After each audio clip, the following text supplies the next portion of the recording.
இப்போ அவர் அடுத்து சொல்லுகிற ஒரு குறிப்பை பாருங்க, 10வது வசனம். ஆகிலும் நான் இருக்கிறது தேவனுடைய கிருபையினாலே இருக்கிறேன்.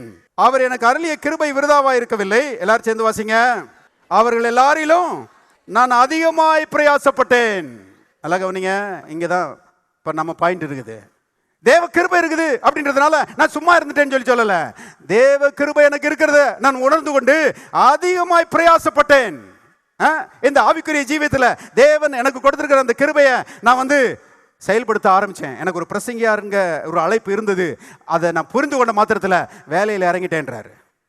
வேலையில் இறங்கி பாருங்க, கூட்டங்களை நடத்த ஆரம்பித்தேன், பிரசங்கம் பண்ண ஆரம்பித்தேன் பாருங்க, மக்களுக்காக ஜெபம் பண்ண ஆரம்பித்தேன், பல இடங்களுக்கு போக ஆரம்பித்தேன் பாருங்க, கர்த்தருடைய ஊழியங்களை செய்ய ஆரம்பித்தேன். அதனுடைய பலன் இன்றைக்கு பெரிய ஒரு உயர்வுக்கு என்னை கொண்டு வந்திருக்கிறது என்று அவர் சொல்லுகிறாரு.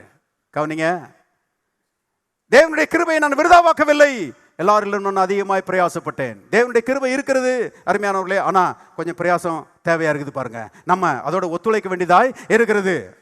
எனக்கு கொஞ்சம் வழங்குது பாருங்க.